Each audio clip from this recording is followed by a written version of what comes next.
the same number of votes necessary from our directors and from our stockholders. No? Kaya kung majority sa board, majority din dapat sa withdrawal. Kung majority sa stockholders, majority din sa withdrawal. Kaya ang datingan tuloy dito, kaya nagkakaroon ng withdrawal ay dahil may nagbago ang isip.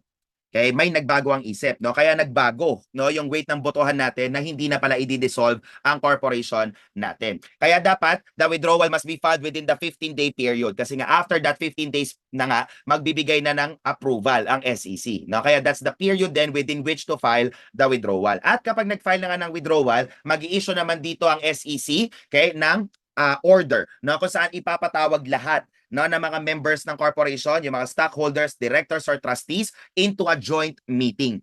No, kaya magkakaroon na ng joint meeting, sasabihin ng SEC sa kanila, ayan, mag-usap-usap kayong lahat, mag-decide kayo once and for all.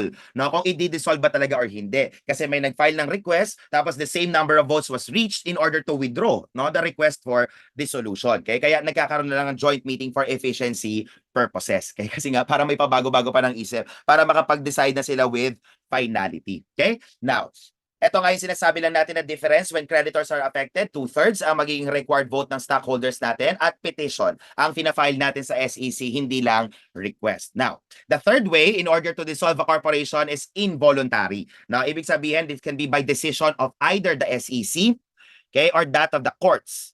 No, that will dissolve the corporation. Okay? Kaya ito, yung mga una, hindi naman yan bago. May misrepresentation with regards what the corporation can do or is doing that will be detrimental to the general public. May pagsisinungaling. No, kung ano man ang ginagawa ng corporation na yan. Pangalawa, ay may lawful order ang ating SEC na hindi sinusunod, no, ng ating corporation. And continuous, supposedly ang non-compliance na yan or defiance with the lawful order na magiging considered na siya as a violation of the franchise that was issued to the corporation. Pangatlo, ay kung magkakaroon ng continuous in operation. Ito lang, I want to put, what do you call this, a comparison lang. Kasi meron tayong tinatawag na failure to commence. Para may isang reference kayo. No? Failure to commence or operations or other term that is used here is non-use of the corporate charter. Okay, as compared to our continuous in operation. Okay, although ang period naman dito ay pareho lang, no? Pareho yung 5 years, okay, ang nakalagay sa batas. Okay, dati pareho yung 2 years, ngayon naman pareho na silang 5 years. So ang idea dito sa failure to commence, okay, or the non-use of the corporate charter ay na-issuean ka ng certificate of incorporation pero hindi ka nag-operate. No, hindi ka man lang nakapag-elect ng directors, hindi ka man lang nakapag-elect ng corporate officers, hindi talaga nagsimula, no, at all. Okay, sa continuous in operation nagsimula. No, yun nga lang for whatever reason ay 5 taon nang hindi nag-ooperate. Okay, ang ating corporation. Kaya yan, ano ang nagiging effect? Okay, pag yan ay failure to commence operations, ang magiging effect niyan ay automatic dissolution. Okay, wala nang kailangan mag-file pa ng kahit ano sa korte, i-file ng kahit ano sa SEC, wala. By operation of law, the corporation is automatically dissolved na. No, kapag naka 5 taon na, hindi pa rin nag-operate ang corporation na iyan. Hindi katulad pag continuous in operation, ground. Okay, for dissolution. So, ibig sabihin yan, magpa-file ka pa rin dito ng petition to dissolve the corporation with the SEC. Yun nga lang, ang amendment dito ng Revised Corporation Code ay hindi na siya agad-agad na ground. Na kapag continuously inoperative ang corporation for a 5-year period, ilalagay muna siya sa tinatawag na delinquent status. Okay, naka-delinquent status muna siya for a 2-year period. No, kaya sa 2 years na yan, bibigyan siya ng pagkakataon ni SEC, bibigyan ng certain conditions at ng mga terms for the lifting of the delinquent status. Pero kung sakaling lumagpas ang 2 years na yan na hindi nakapag-comply ang corporation, saka lang magiging ground, okay, for dissolution. So hindi na agad-agad. Okay, yung pagiging ground for dissolution niya. I wanted to highlight this kasi tinatanong talaga ito sa board exam at medyo paborito itong concept na itong dalawa. No, at laging sila yung magiging point of comparison at dahil sa co-op natin kasi ito sa corp. Okay, pero sa co-op parehong-pareho na yan ng concept, no? Yun nga lang dito sa co-op natin 2 years, 2 years. Okay, ang period at in co-op pareho lang yung ground. Okay, wala tayong concept ng delinquent status, walang concept ng automatic dissolution pag co-op ang pinag-uusapan. No? Pero pareho na rin makikita yan sa Corporation Code at sa Cooperative Code. Okay, so I wanted to discuss it lang separately para nga may separate kayong point of comparison, okay, and reference, no? Para hindi na magiging difficult yung recall considering na parehong-pareho naman ang concept. No? Pagdating sa co-op at sa corp, magkaiba nga lang ang period, magkaiba ang legal effect. So 2-2 kapag co-op, 5-5. Okay, kapag corporation ang pinag-uusapan natin. Okay, now The failure to commence operations, ito na nga yung sabi natin na automatic dissolution na magiging resulta. Okay? And supposedly, what is considered formal organization is not too complicated. Hindi naman kailangan talaga na nakapag-produce ka ng goods, nagkaroon ka ng kliyente, na nag-render ka ng service. No, ang importante lang dyan, makapag-elect ka man lang ng directors, makapag-elect ka man lang ng corporate officers, nakapag-organize ka na. No, kaya hindi na mag-a-apply yung failure to commence operations or the non-use of corporate charter. No, kapag nagkapag-organize ka man lang no, nung corporation natin. Okay? Now, other grounds for dissolution will be to failure to file the bylaws within the 30-day period from the issuance of the certificate of incorporation. But take note, however, na sabi natin ay wala na yung 30-day deadline. Kaya technically speaking, hindi na rin ito ground to dissolve the corporation. No? Kahit pa lumagpas na ng 30 days at wala ka pa rin bylaws na nafa-file, hindi pa rin yan magiging ground for dissolution. And the failure to file the required reports that may be required by the Securities and Exchange Commission, like the General Information Sheet, na yung mga declaration natin with regards beneficial ownership, yung audited financial statements, yan. No? Kapag hindi ka nakakapag-file ng mga yan, pwede rin yan maging ground to dissolve the corporation. And yung mga bagong grounds natin under the revised corporation code will be upon lawful order of the court, okay, that dissolves the corporation. One thing or one example here na pwede yan pumasok na korte ang nag-declare ng dissolution ay sa FRIA. Okay, sa FRIA. Kasi pag ikaw ay nag-liquidate, na ang nagiging finality niyan ay kung sakaling mag-issue na ang order ng court na tanggalin na sa mga corporations registered with the SEC, yung liquidated corporation. Okay? So that can be an example where the court issues an order dissolving the corporation. Or mapapatunayan na yung ating pag-incorporate was done through fraud. Okay? Or by final judgment, may 5 crimes involved dito na ang purpose kung bakit ka gumawa ng corporation will be to commit the crimes of securities violation, tax evasion, money laundering, swindling or smuggling rather, and graft and corrupt practices. Or kung sakali na hindi man yan ang purpose pero ginamit ang corporation to commit, no? Kaya it aided in the commission of the crime. Kahit hindi man yan ang purpose ng corporation natin, pero may ginamit pa rin ang corporation for that, pwede pa rin yan. In fact, kahit hindi involved ang corporation sa mga crimes ng graft and corrupt practices, pero it tolerated yung commission ng mga empleyado, ng direktor, ng trustees or ng officers, magiging ground na rin yan to dissolve the corporation. Kahit yung corporation mismo ay hindi nakinabang. No? Magiging ground na rin to dissolve the corporation. So those will be our grounds for dissolution. Ano ngayon ang magiging epekto? Again, hindi na pwedeng mag-enter into contracts that will further the business or the purpose for which the corporation was organized. No? Kasi limited na lang to liquidation ang pwede niyang gawin dito or the winding up of affairs for a period of 3 years. Okay? 3 years na ang magiging limited period for liquidation natin. Kaya lahat ng mga activities ng corporation will be limited only to winding up or liquidation na lamang. Ano bang ginagawa? Pag liquidation and winding up, okay, kinokollect yung assets natin at binibenta. Literal nga, kino-convert natin into liquid assets. Okay? Babayaran na natin dito yung mga claims ng mga creditors natin. Pag may natira, saka lang natin ibibigay sa mga stockholders in return of their contribution or the surplus profits kung sakasakali man. Ngayon, ang nagiging problema dito ay paano kung meron tayong tinatawag na undistributed assets. Okay, undistributed assets dahil hindi na mahanap yung stockholders, wala naman ng creditors na may claim pa, na mapupunta na lang yan sa national government. Okay, dati napupunta ito sa local government kung saan makikita yung property, but with the amendment of the revised corporation code sa national government na nga yan papasok. No? Doon na yan mapupunta with the amendment of the revised corporation code. Now, take note however that liquidation and winding up can be done in 3 manners. Pwedeng the corporation itself, through the board of directors, pwede ka rin mag-appoint dito ng trustee, okay, or pwede kang mag-appoint ng receiver. Now, yun nga lang, sabi natin 3 years ang period natin ng winding up. Now, saan mag-a-apply ang 3-year period na yan? Dito lang. Okay, kaya technically speaking, hindi limited sa 3 years ang liquidation natin kapag meron ka namang trustee or kung meron ka namang receiver. Kasi lahat ng title to the properties and liabilities ay malilipat sa trustee or sa receiver natin. Kaya hindi na magiging limited lang to the 3-year period. Or otherwise stated, the 3-year period will only be limited or applicable only if the corporation itself will be undergoing liquidation without a trustee or a receiver. Okay? So that will be our corporation code of the Philippines. Sige, we'll take our break lang muna. Now, before we continue, right, so continuing now with the SRC. Again, the SRC together with the corporation law, no? Under lang siya ng corporation law that will account for 30 questions, no? Kasama din doon yung SRC. The SRC was referred to before, no? Or referred by the Supreme Court as the Blue Sky Law. Okay, historically, no? Ang nagiging term na ginagamit dito dati ay Blue Sky Law. Baka mamaya yan pa yung matanong. Nakadalasan kasi yung tinatanong sa inyo yung mga wala pa dun sa batas. Okay? It's otherwise known as the Blue Sky Law. Bakit? Kasi yung mga securities na binibenta no sa investing public natin before the regulation of them, okay, ay sinasabing nagpa-promise na ng a piece of the blue sky or nothing is promised but a piece of the blue sky kasi nga scam. No, karamihan ng mga securities na binibenta before ay scam. Okay, kaya tuloy maraming nabibiktima, no? Kaya there was a need, okay, to create the Securities Regulation Code to protect the investing public. Although, yung Securities Regulation Code naman natin ay primarily kinopya lang sa Amerika. No, karamihan katulad naman ng maraming batas natin, talagang kinokopya lang naman no, sa ibang katulad ng mga standards nga. Yung mga standards no, yung international ginagawa lang Philippine standard na, 'di ba? Ganon din tayo dito pagdating sa mga batas. Yung Securities Regulation Code inadapt lang din natin kung ano yung nasa Amerika. Okay? So, the primary purpose will be to protect the investing public. Okay? At yan ang babalikan nating purpose kung bakit meron tayong Securities Regulation Code. Okay? Now, kaya dito, paano ang nagiging tanong tuloy ay paano no, napoprotektahan ng investing public natin? So, una is with the registration requirement. Okay, registration requirement. The idea is that we cannot sell securities to the public unless and until there is yung tinatawag nating disclosure statement na na-approve ng SEC, kaya technically nagiging illegal ang pagbebenta ng securities kapag hindi yan registered with the SEC. Pangalawa, okay, ay yung ating mga reportorial requirements. Reportorial.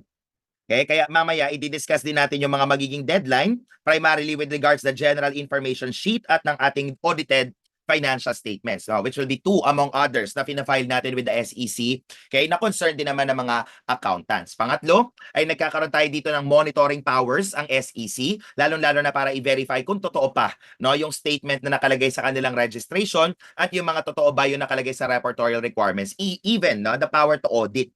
Okay, the information provided to the SEC and now penalizing certain fraudulent practices and transactions that may manipulate the market. Now that we will be enumerating also one by one later on, as well as providing the SEC certain powers and functions to ensure, again, that the investing public will be protected.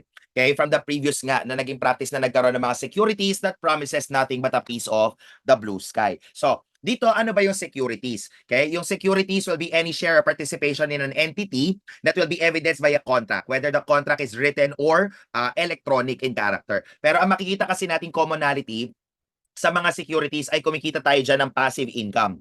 No, or that the asset itself will be producing the income from walang activity. Okay, walang active conduct of any business in order to earn income. Kaya nga nagiging attractive yung mga securities as a form of investment kasi imagine nga wala kang ginagawa tapos kumikita ng kusa ang pera mo. No, ganun na nagiging idea. Kaya there was a necessity to protect the investing public dahil syempre, ang natural tendency naman ng mga tao talaga ay yung mga easy money.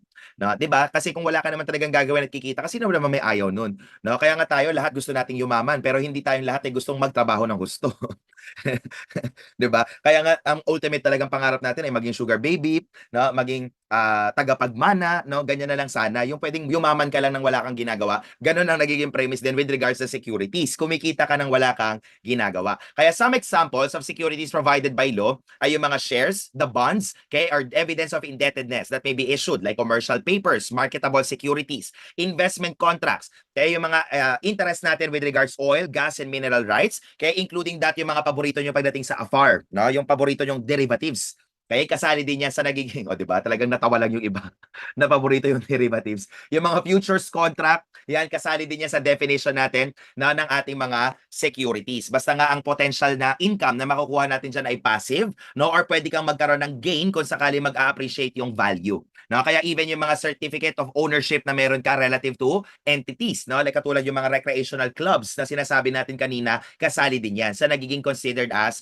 securities. Ito lang, i-highlight lang natin ng konti yung investment contract.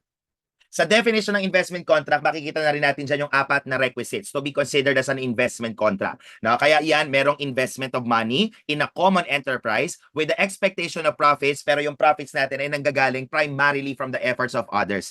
No? Yan lang ang binago natin. Because in the Howey test in America, supposedly solely from the efforts of others ang pinanggagalingan ng kita. Okay? Pero dito sa atin, kahit primarily lang, may other source of income pa rin, pero primarily from the efforts of others, magiging investment contract pa rin ang definition natin dyan. Okay? Kaya yan, in one case, decided by the court, meron tinatawag dating business center owner certificate. May isang kumpanya, ayan, let's say ABC Corporation, ikaw ay mag-i-invest sa kanya, let's say 10,000 pesos. Lagyan lang natin ang amount. Na kunwari, nag-invest ka ng 10,000 pesos, makakatanggap ka na ng BCO certificate. Okay, or business center owner. The business center owner certificate will allow you to recruit other people. No? Kaya kung kunwari, hindi, gawin na natin itong X corporation.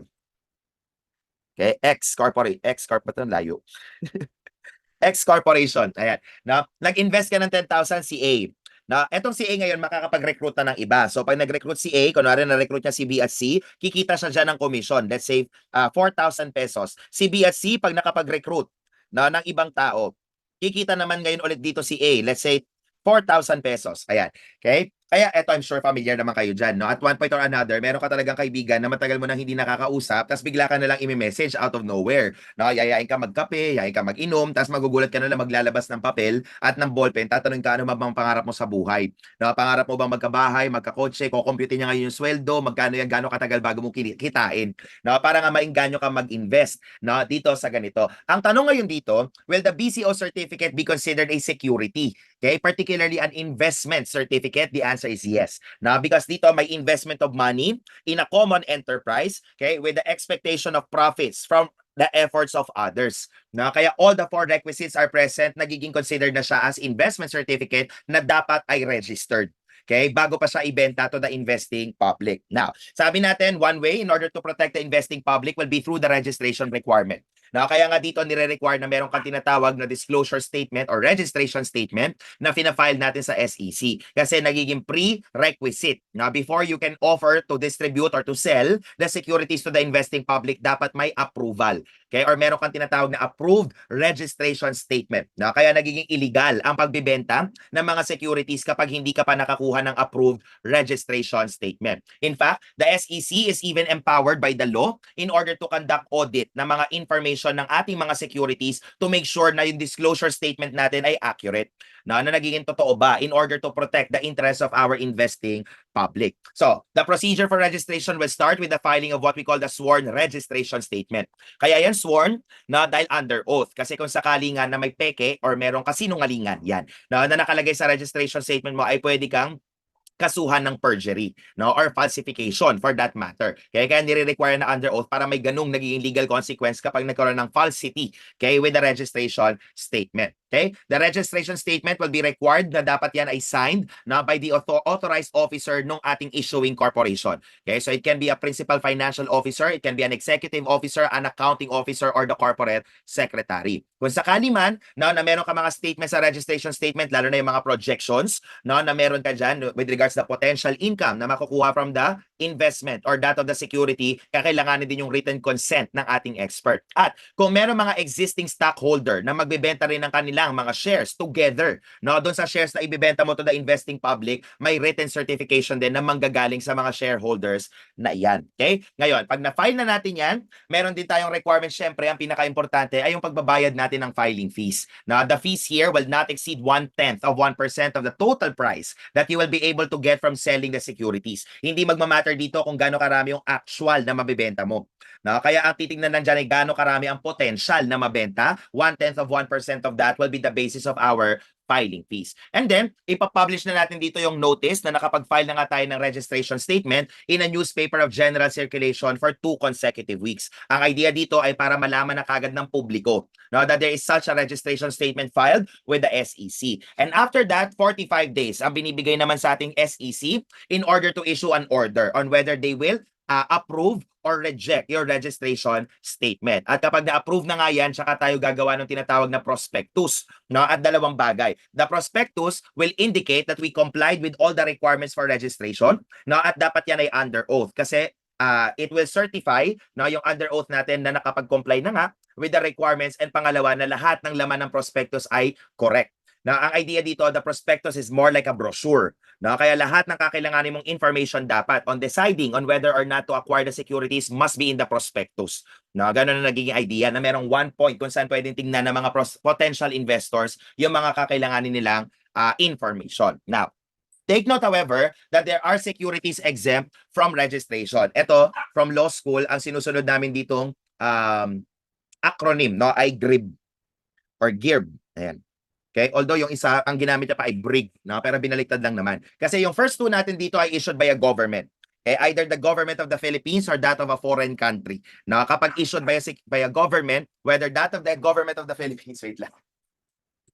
Okay, government of the Philippines or that of a foreign country, hindi na yan kailangan registered pa. And take note, when we talk about the government of the Philippines, that will include any other agencies. So pwede yan kahit DOH lang, DPWH lang, ang nag-issue ng mga securities na yan, or even a local government unit na nag-issue ng bonds. Kunwari, ang city, ang municipality, ang province, cover din yan ng exemption.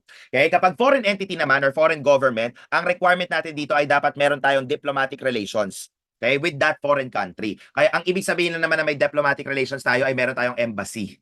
Okay, doon sa lugar na yon or merong ambassador. No? Kaya kung kunwari, North Korea ang nag-issue ng security. No? In that case, exempt ba? Hindi. Kasi wala tayong embassy sa North Korea. No? Kaya ngayon, yung magiging number 1 sa RFBT, sagot ko na yan na magiging papremyo ko sa inyo, trip to Korea. No? Pero one way lang. One way lang. To North Korea lang. Kasi baka hindi naman na kayo bumalik. Kaya on the basis of reciprocity, pwede na natin i-exempt. No? Itong mga securities issued by the foreign country. Now, yung susunod dito, kaya GRIB pala. 'Di ba? Kahit yung acronym mismo nakakalimutan ko. Ayan. So, government yung una. Yung second will be that of a receiver or a trustee. Okay? Kaya kung kunwari, undergoing rehabilitation yan, kakailanganin mag-issue ng securities para magkaroon ng additional funds. No? Itong corporation na ito, yung certificates na ini-issue niya are exempt from registration na din. Okay? Pang-apat, na ay insurance commission kasi yung simula. Kaya yan yung nagiging I dito.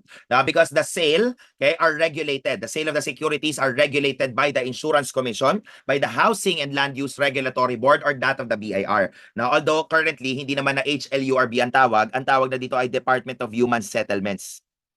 Okay, Department of Human Settlements na ang tawag dyan ngayon. Okay, pero sila ang nagre-regulate no, ng pagbibenta ng mga securities na yan, kaya exempt na rin. And the securities, gusto mo yung nagbuburp, pabalik ka klase. Okay, and the securities that will be issued by a bank. Na ito lang iingatan nyo dito kasi hindi covered ng exemption yung mismong shares ng bangko na yan. No? Kaya yung shares ay covered na dapat registered muna no? Bago ito binibenta to the investing public. Pero katulad kunwari, mag-i-issue lang ng certificate of deposit. Ayan, that's a security also. No? Sa mga time deposits natin, hindi na kailangan pang registered. Okay? Yan ang mga exempt from registration na securities. Okay? Kasi meron naman tayo mga transactions that are exempt from registration. Dito, ang ginagamit na acronym namin ay BICEP Smile. Bakit BICEP Smile? Hindi ko rin alam. Na walang ka-connect-connect. Okay? Kung bakit BICEP Smile yung acronym. Yung masabi lang na meron, no? Para although yun nga hindi naman importante na kabisado nyo kasi wala namang enumeration pagdating sa board. Ang importante lang ay alam nyo kung bakit na sila kasali sa exemption natin or bakit hindi nako-cover ng registration requirement. So una will be a broker's transaction. Kasi yan hindi naman siya talaga yung nagtatransact dahil inuutusan lang ng customer niya whether to buy or sell in the trading market. Okay? Kaya yan hindi na kailangan registered pa bago mag-transact si broker. Pangalawa ay isolated transaction. So hindi regular. Now, the selling or the buying of the securities will not be done in the ordinary course of trade or business. Kaya imagine kunwari stockholder ako, no, dahil nag-acquire ako ng shares sa isang corporation, ibibenta ko lang yung shares na hawak ko, hindi na kailangan na registered pa. No? Kasi nga, isolated lang naman, hindi naman ako nagbabuy and sell ng securities in the ordinary course of trade or business. And letter S will be that of the stock dividends. Ito, bakit? No? Bakit hindi siya covered ng registration requirement? Dahil ang katransact natin dyan or ang makakatanggap ng mga shares ng kumpanya ay existing stockholders na. No? Kaya hindi naman na kailangan pa dahil walang investing public that will be involved. No? Dahil existing stockholders lang ang ating mga bibigyan ng shares of stock. Okay? Now, yung letter C is on conversion. Take note, however, that the convertible security itself must have been registered first. No? Kaya kung kunwari meron kang convertible bonds, i-exercise mo lang yung conversion feature niya para maging common shares, the conversion in itself will not be registered na. No? Pero the convertible bonds must have been registered bago na issue no? Or bago na benta to the investing public. Okay? Again, yung conversion lang ang kino-cover ng exemption. And panglima ay yung exclusive sale. Kaya tinatawag nating exclusive dahil ang mga binibentahan natin ay yung mga stockholders na din. No? Kaya again, walang investing public that will be involved. No? Ang importante lang dito ay walang magiging komisyon or walang magiging remuneration no? That will be involved with regards the sale of the securities to our stockholders. No? Kaya ang idea dito ay possibly baka nag-exercise lang sila ng preemptive right. No? Kaya hindi na kailangan pang registered yan kung sa existing stockholders naman natin ibibenta. Pang-anim will be yung tinatawag nating private placement. Nagiging private placement yan dahil not exceeding or hindi naman aabot rather ng 20 persons ang mga bibili no? At any time within a 12-month period. Kaya ang public na concept natin lagi ay 20 or more. No, ganyan din ang concept even with regards banks. Para maging bangka, 20 or more ang depositor. Sa deposit substitutes na meron tayo, 20 or more ang lenders. No? Kaya borrowing from the public, okay, will be 20 or more. Kaya kung hindi naman lalagpas or hindi aabot rather ng 20, kaya ang bibili, walang public involved. No? Kaya hindi na kailangan pang registered. And pangwalo will be on subscriptions. Okay? Pero take note, dalawa lang ang kino-cover natin ditong klase ng subscription. No? That will be pre-incorporation. Okay, subscription at kapag nagkaroon ng increase of the authorized capital stock. Na kasi sabi natin, ito yung dati, no, ay meron pang 25-25 requirement na dapat at least 25% must be subscribed and at least 25% must be paid up. Although, dahil sa revised corporation code nga, applicable na lang ang 25-25 requirements sa increase of the authorized capital stock na lamang. Pero, ang idea natin dito or what I want to highlight, hindi lahat ng klase ng subscription ay accepted.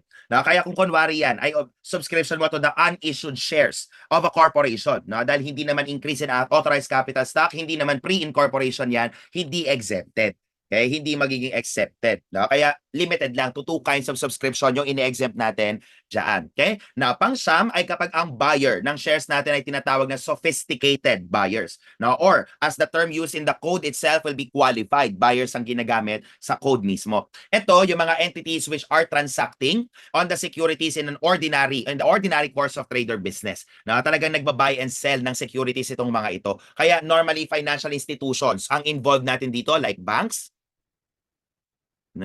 like banks, okay, investment houses, insurance companies, okay, and pension funds. Ito lang iingatan nyo dito, the pension fund must be managed either by the government,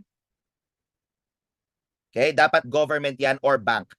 Okay, kaya technically, if the pension fund is being managed by a private corporation, hindi covered, no? Or hindi nagiging qualified buyer yan. Dapat bank or government ang nagmamanage ng pension fund or retirement plan na ito. Okay, an investment company or any others that may be included by the SEC. Pero ito nga, ang commonality na makikita mo sa mga yan is that they are buying and selling securities in the ordinary course of trade or business. No? Kaya hindi na sila kino-cover ng registration requirement natin. Okay, pang-siyam will be yung tinatawag na mortgage-backed securities. Anong ibig sabihin yan? May inisyo kang security na at merong security yung security na yon, no? That will be a mortgage on the real or personal property. Okay?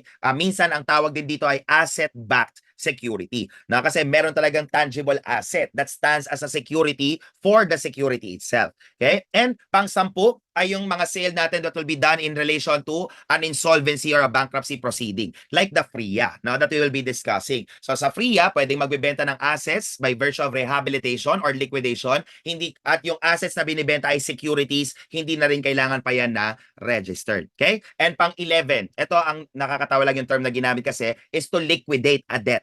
Na, pero ang idea din dito ay foreclosure.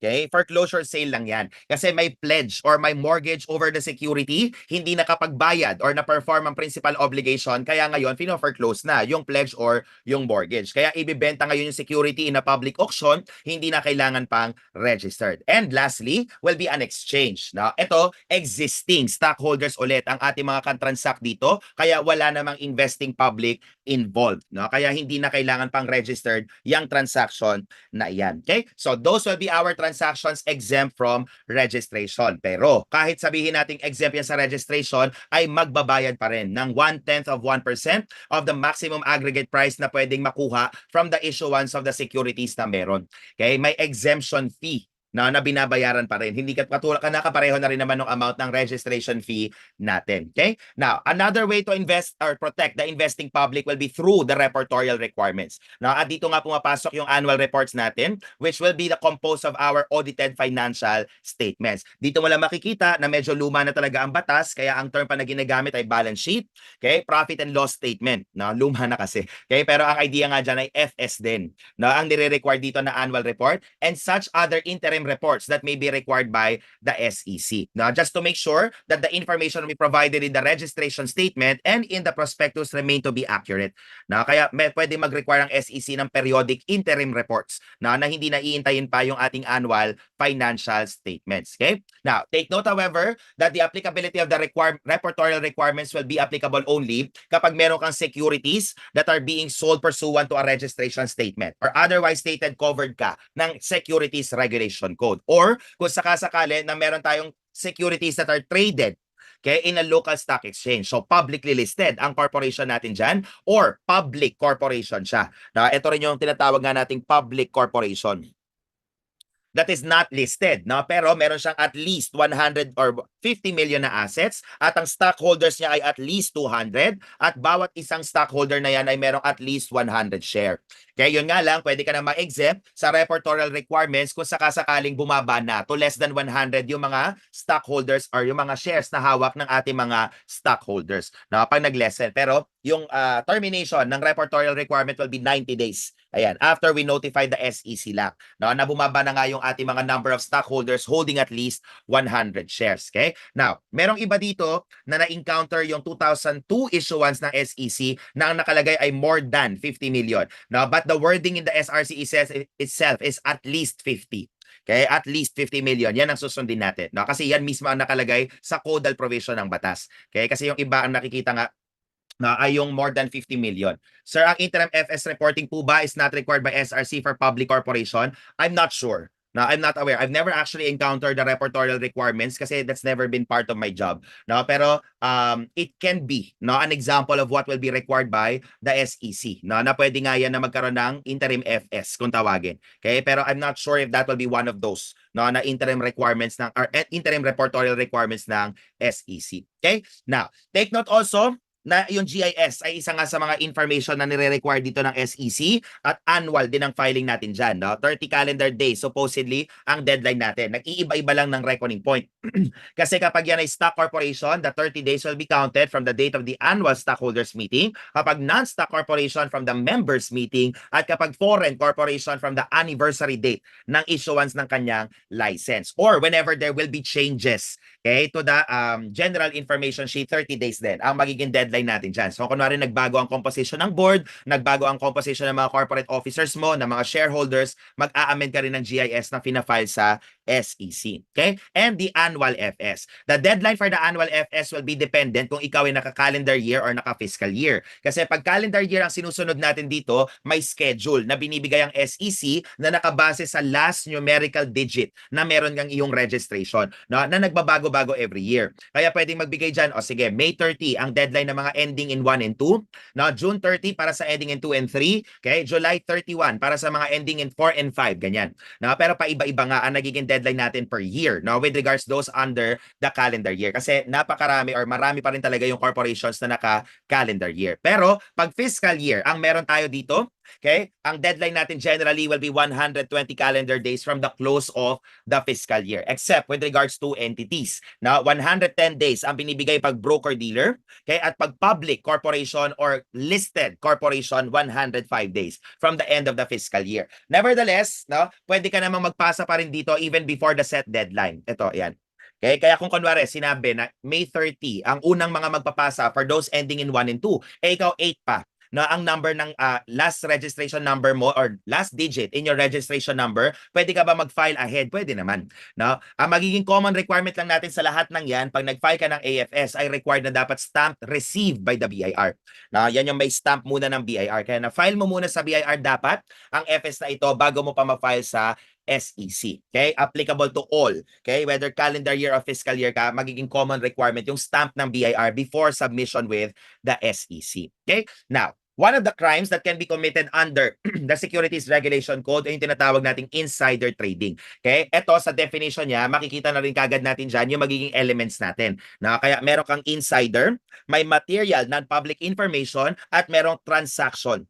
Okay? With regards that of the security. Yan ang tatlong hinahanap natin, no, na elements para magkaroon ng insider trading as a crime. There's an insider in possession of a material non-public information at nagbenta or bumili, no, ng securities while in possession of the material non-public information. Yung insider, enumerate natin in a while. No? Pero itong material non-public information, kaya yan material is because it will affect our decisions. Okay? On whether to buy, to sell, or to hold the securities. No, kaya lalo na kung may relationship yan sa earnings. No, kung tataas ang earnings, bababa ang earnings, yan ang mga bagay na makakaapekto sa desisyon natin kung bibili, magbebenta or mag-hold doon sa ating mga securities material na yan. Okay, ganun na magiging treatment. Yung non-public natin ay literal.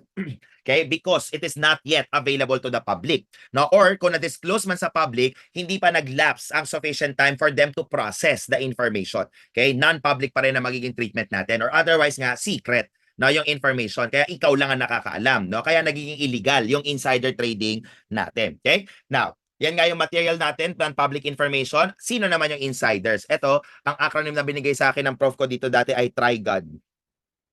Ayan. Hindi ko alam kung mag-work sa inyo itong mga acronyms na ito, no? Pero binibigay ko na lang kasi ako nga by myself, I tend to forget the acronym itself. Now, but if it's going to be helpful, why not? Okay, so una ay yung issuer, corporation itself. Yan yung letter I. Now, the corporation itself. Pangalawa ay yung mga directors, okay, or officers, no, ng ating interest or ng ating issuing corporation. So, basta may access din to material non-public information or by virtue of their relationship, okay, or former relationship, okay, has access to material non-public information. So, pwede dyan yung auditor, okay, pwede ang lawyer, okay, sekretarya ng director. Yan yung mga pwedeng maging insiders na by virtue of their relationship, magkakaroon ng access to the material non-public information. Pang-apat ay yung mga government officers or employees, okay, who will be regulatory in character, no? Kaya magkakaroon din ng access to material non-public information like the SEC.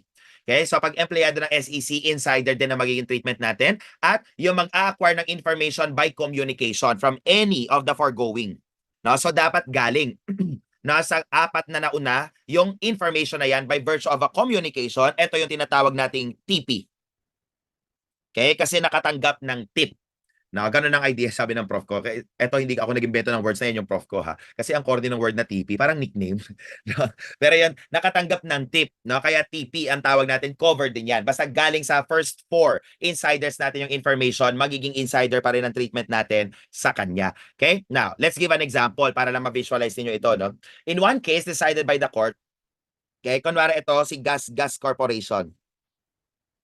Okay? Nagkaroon sila dito ng discovery ng significant oil deposits in a particular tract of land. Yung discovery na yan ay nilagay nila sa isang report. Okay? Pero yung report na ito ay ginawang confidential. No? Kasi ayaw pa nilang ipaalam sa publiko dahil gusto nilang bilhin yung surrounding land. No? Bago nila i-bent or bago para mabili nila ng mura, no? Yung surrounding land doon sa kung saan nila nakita yung oil deposits. Okay? Nitong lupang ito. Na ngayon, na-acquire itong report na ito, okay, ay napunta sa ating director. Okay, sa director ng kumpanya. No, ngayon itong director sabi niya, "Uy, posibleng tumaas ang value ng shares namin kapag naging public ang information na ito, bumili." Okay, ang tanong ngayon dito, may insider trading ba that can be charged against the director? The answer is yes. Now, because the director is an insider, okay, in possession of a material non-public information at nag-transact, okay, with regards the securities. No? Kaya may insider trading na. Ngayon, kung kunwari, itong director na ito nakipag-inuman na sa kanyang kaibigan, si X, let's call him X. Na nakipag-inuman siya sa barkada niya. Sabi niya, pare, may nakita kaming significant oil deposits dito sa lupang ito, tataas ang value ng shares namin, o di ba? Sana ganyan tayo mag-inuman, no? Ganyan ang mga usapan natin, mga potential investment, no? Yung mga usapan hindi yung puro chismis. Kaya ang ginawa tuloy dito ni X, bumili. Okay, may insider trading ba? The answer is yes. Now, dahil considered natin dito si director or si X rather as a TP, na TP ang treatment natin sa kanya dahil nakakuha siya ng information by virtue of a communication from the director. No, kaya nagiging TP siya. Kaya insider pa rin siya in possession of a material non-public information, kaya and supposedly nga nagtransact. No, kaya may insider trading pa rin. Ngayon, itong si X kunwari, after niya makipag-inuman dun sa barkada niya si director, ay pumunta na sa kanyang kabit. O yan, kabit. Okay, sabi niya dun sa kabit niya, pagkatapos sila maglabing-labing, no, ayan, naninigarilyo na, parang pokpok sa lumang pelikula. No, yung pagkatapos mag-sex talaga, nakatapis sila ng kumot, tapos naninigarilyo. Okay, sabi niya, oy, mahal, bumili ka nung shares nila paring director, no, kasi nga, tataas yung value niya, kinuwento niya na may all deposits, blah, blah, blah, bumili. Okay, may insider trading na ba? Technically, wala.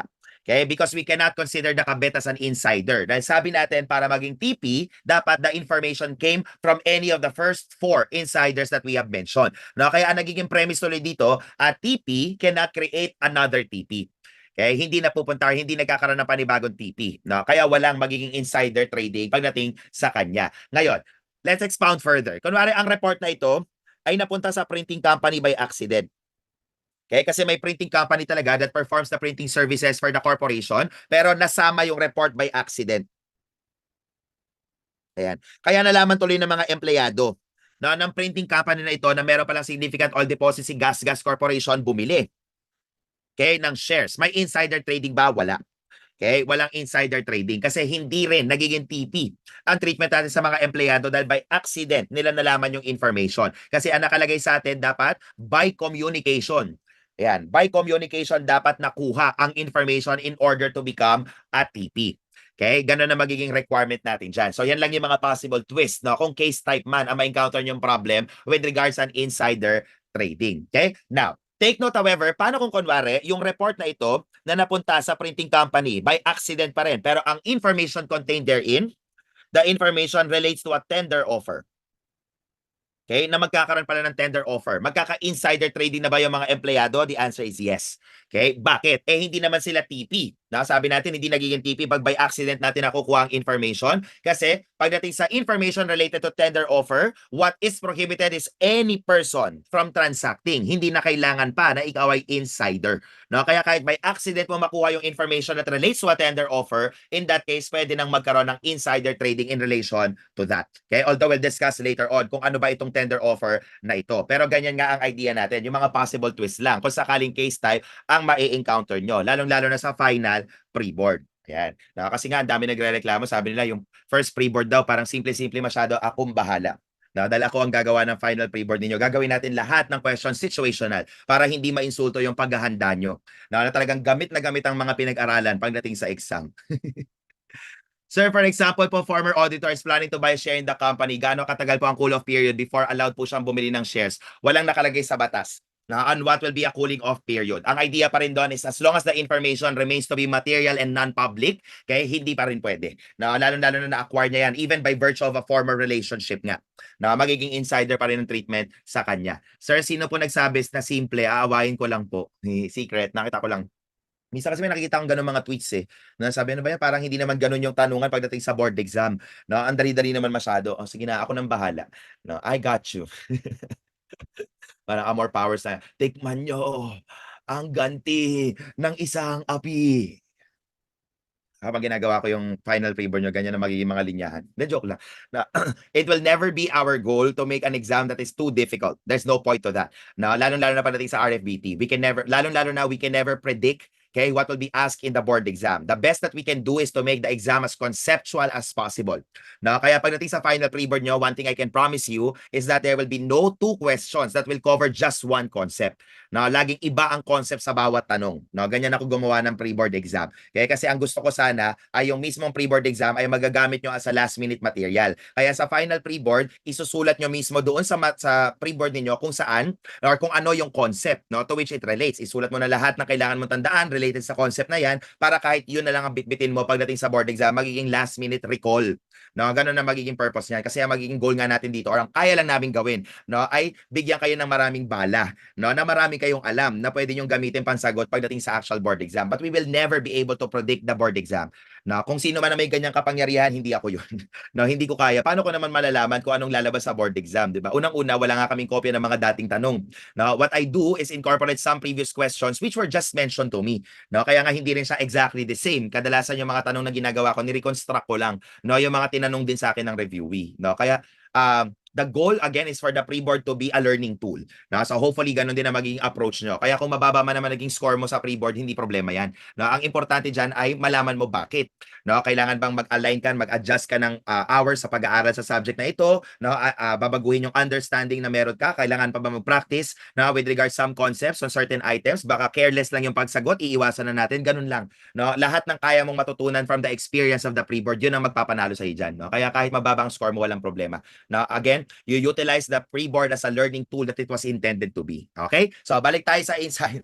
Yan na yung insider trading. Now, some fraudulent transactions that are mentioned in the law, not mentioned in the law, but in the rules of the SEC, okay, will involve a wash sale. Ito, I'm sure na-encounter niya na ito sa taxation. Sa wash sale kasi ng taxation, meron kang loss on wash sale na nagiging non-deductible kapag yung purchase mo is within a 30-day period from the sale. Pero hindi ganyan ang concept natin dito. Ang wash sale, pagdating sa ating Securities Regulation Code, ay nagkakaroon nagkaroon ng transaction on the security pero walang change in the beneficial ownership. Anong ibig sabihin? May nagbenta, no? Kunwari si X, nagbenta ng shares. Okay? May bumili, pero si X din. No, kaya ang nangyayari tuloy, nagkakaroon ng sale transaction or trading transaction in the stock exchange for the shares, pero siya lang naman pala ang nagtatransact, no, with regards that particular transaction. Kaya technically, walang nagiging change in the beneficial ownership. Now, kung sakaling dumami ang involved, no, dalawa na sila or tatlo or apat na, yan na yung matched order. Okay? Pero ganun din ang concept na supposedly ay walang nagiging substantial change with regards to beneficial ownership. So dito may magkasabwat. Na may kunwari si X maglalagay ng sell order sa stock exchange, si Y nakasabwat niya maglalagay ng buy order sa stock exchange for the same price, okay, or practically the same size of the shares. No, kaya kasabwat lang sila. Now take note, hindi naman illegal, no, ang wash sale and match order by itself. Pero nagiging illegal yan if the purpose will be to make it appear that the shares are actively traded, no, when in truth and in fact again walang nagiging substantial change sa beneficial ownership. Yun pala siya lang ang bumibili, no, or sila lang na magkakasabwat ang nagtatransact. Kaya nagiging illegal na. No, dahil hindi na purely market driven yung meron tayong information with regards the stock exchange. Okay? Now, marking the close is quite literal. Now, so dito, traded din ng ating shares sa stock exchange, pero ang gagawin mo dito ay maglalagay ka ng purchase or sale order very close to the end of the trading period para yun ang magiging reflected na closing price niya. Kaya kung kunwari hanggang alas 3 lang ang stock exchange, 2:59, maglalagay ka ngayon ng sale order na malayo. No, kasi kunwari, natitrade lang yung shares natin between 3 to 5 pesos. No, tapos nilagay mong sale order diyan ay 7 para yun ang maging closing price niya. No, ganun ang magiging marking the close natin. On the other hand, yung painting the tape naman ay meron kang outlier na price. Kasi kakaiba yung presyo na nilalagay mo. At ito, ang pinagkaiba lang sa marking the close ay yung time. No, dahil yung painting the tape ay during the trading hours. Kaya ito, no, traditionally kasi may literal na lumalabas na tape. Okay, from a machine. May lumalabas na tape, nakalagay dyan yung fluctuation ng price.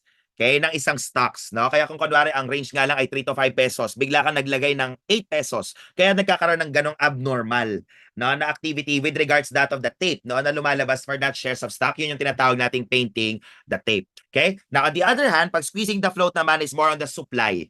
Okay? So, ang ginagawa dito nung mga may-ari ng shares ay wini-withhold na nila yung possible supply ng shares. Ang purpose ay para to manipulate the market and increase the prices na relative to the security. Kaya nagiging illegal din na itong ating squeezing the float na ito. Okay? Now, sa hype and dump, ito medyo maraming steps na magiging involved. Okay? Una, ay meron ka dito ang dormant shell company. Na? So, meron kang public shell company na wala naman ng activity. Kaya dormant ang tawag natin. No? Pero existing pa rin siya on paper. Okay? Na merong ganyang klaseng corporation. Ngayon, ito, ang shell company na ito will be merged with a privately held company nung mga involved doon sa magiging hype and dump. No, kaya sila ay bibili or magme-merger yung corporation nila na privately held with that of the public shell company. Okay? At pag yan ay nagkaroon na ng merger, magkakaroon ng reverse split ng shares natin para dumami. Okay? And then eventually, the shares will be reissued in the name of the merged entity. Na public na nga ang magiging status because of the shell company. Tsaka ngayon magsisimula yung hype. Na kung saan ibebenta, i-hard sell, no, itong mga stocks na ito to the public para tumaas ang presyo at maraming gustong bumili, and then the dump. Na kung saan nga ibebenta na yung shares na bloated na yung price. Pero it would appear na talagang ang entity naman ng capacity niya ay pareho lang doon sa privately held company. No, kasi nag-merger lang naman with the public. Kaya ang nagiging manipulation dito is more on the hyping.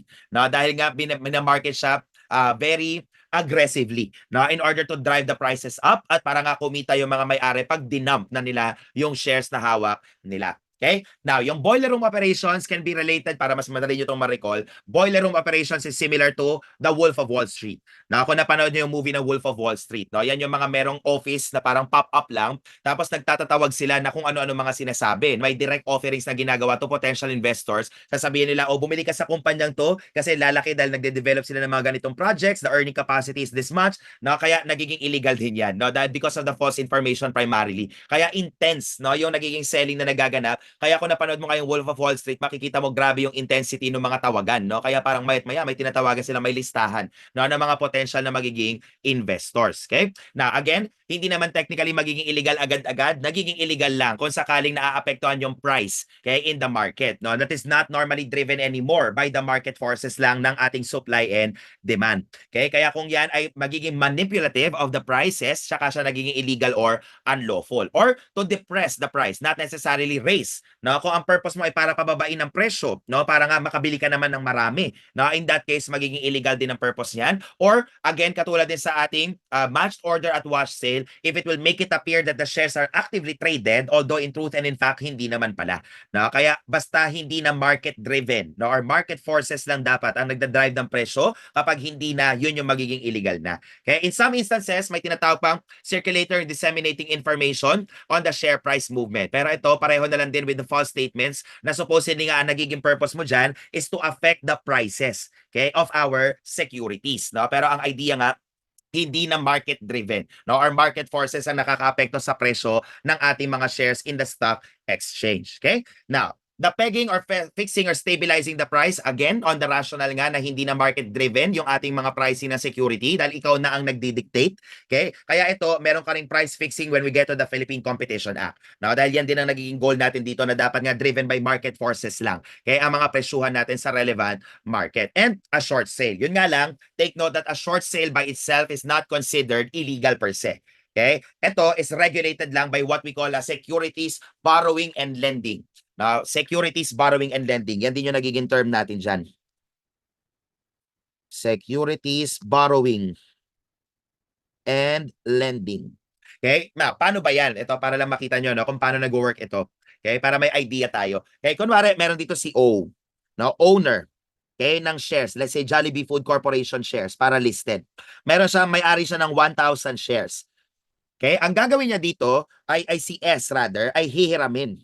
No? So may borrowing ng shares na hawak ni O, magiging kay S yan. Ibebenta niya ngayon yan, kunwari kay B. Okay, let's say for 100 pesos per share. No? Kaya times 1,000, magiging 100,000 na ang kikitain niya. Now, bakit ginagawa ito na merong borrowing and lending ng shares natin? Kasi si seller dito, si S, no, will have an expectation na bababa ang presyo ng shares. No? Kaya hiniram niya lang muna yung shares ni O, binenta niya, pero pag bumaba na ang presyo, let's say naging 80 pesos na, no, tsaka niya bibilhin ulit. No? Pag binili niya na ulit yan, iba-buy back, yung shares, tsaka na ngayon yan isosolid dito kay O. No, yan yung tinatawag nating securities borrowing and lending. So bakit ba ginagawa? Kasi kumita na si S dito. Dahil 80,000 lang niya binili yung shares. No, pero 100,000 niya na benta, di kumita na siya kagad ng 20,000 pesos. No, without actually owning the shares of stock dahil nga hiniram lang. No, at sinusoli lang din naman niya sa owner. Ang nagiging tanong ng iba, sir, bakit naman si owner pumapayag na ipahiram? Kasi normally the owner would earn in the form of interest. Okay, na parang pera din ang pinautang, no? Kaya kumikita din ng interest dito yung owner, no? Kaya iyan ang magiging source of income niya kung bakit naman siya pumapayag. Again, okay, a short sale or securities borrowing and lending is not in itself illegal. It is regulated. So may specific rules lang na kailangan sundin with regards to securities borrowing and lending, and pag nag-comply ka naman dyan, magiging legal na yan. No? Kaya hindi naman siya by itself fraudulent in character. Okay? Sige.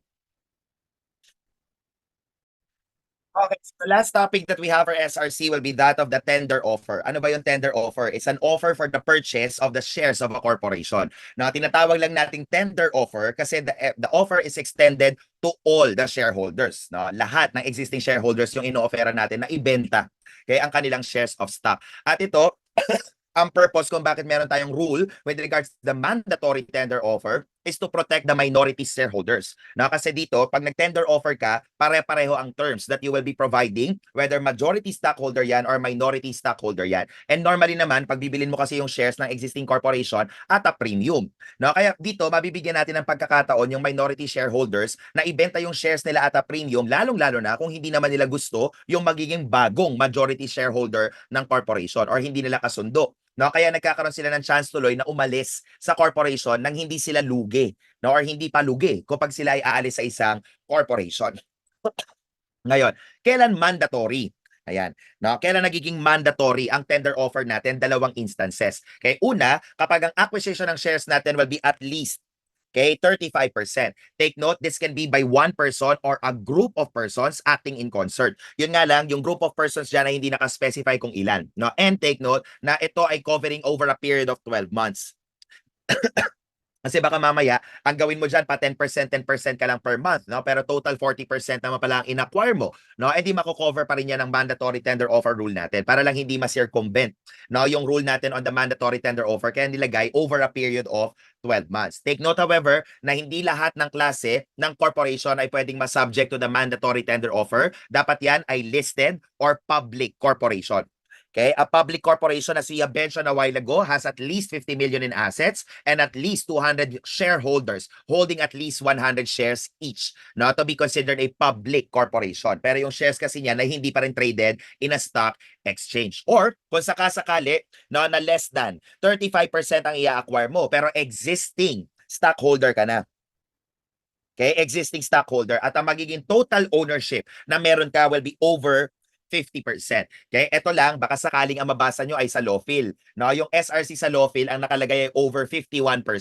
No? Typo error yan. Kaya nga hindi masyadong reliable ang Lawfil. Ang Lawfil ang gumagawa niyan ay Arellano Law.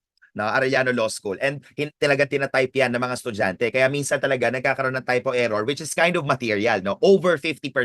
Kaya ang susundin natin dito na magiging total resulting ownership para ma-cover ng mandatory tender offer rule natin. Okay? So let's give an illustration para lang ma-visualize nyo kung paano nag-work itong mandatory tender offer na ito. Kunwari, we have your ABC Corporation. Okay, ang major stockholders niya ay si A na may hawak ng 35%, si B may hawak na 30%, si C may hawak na 25%. Ilan na yan? And the others, ayan, will be held no, by 10 holding 10%. So ito na yung mga minority, okay, na stockholders natin. Ito ngayon kunwari si X. Na sabi niya kay A, biling ko na yung 35% na hawak mo. So mako-cover ba ng mandatory tender offer natin? Yes. No, kasi at least 35% yung ina-acquire dito ni X. No, kaya kung ano man ang terms na ino-offer niya kay A must be extended to B, C, and all the others. No, kasi nga pag-cover ng mandatory tender offer rule natin, okay, the same offer must be provided to all the stockholders. Ang tanong ngayon dito, sir, paano kung kunwari lahat ay nag-approve? No, or lahat ay nag-agree na ibenta ang shares nila? Ibig ba sabihin 100% ang i-acquire ni X? Hindi. No, ipoprorate yung 35% na gusto niyang bilhin. 35% pa rin.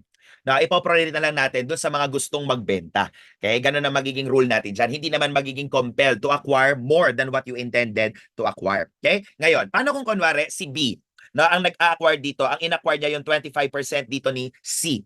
Okay? So, covered pa rin ba ng mandatory tender offer? The answer is yes. Kasi kahit hindi umabot ng 35% ang binibili ni C, ni B rather, pag dinagdag mo dyan yung 30% na hawak niya na, ay magiging 55% ang kanyang ownership. So, magiging over 50 ang ownership niya. He has to make the same offer to the other stockholders. No, kasi nga mako-cover din ang mandatory tender offer rule natin. No? So basically ganun lang mag-work no ang functions ng mandatory tender offer natin. But take note, okay, that the mandatory tender offer rule likewise applies even with regards an indirect acquisition.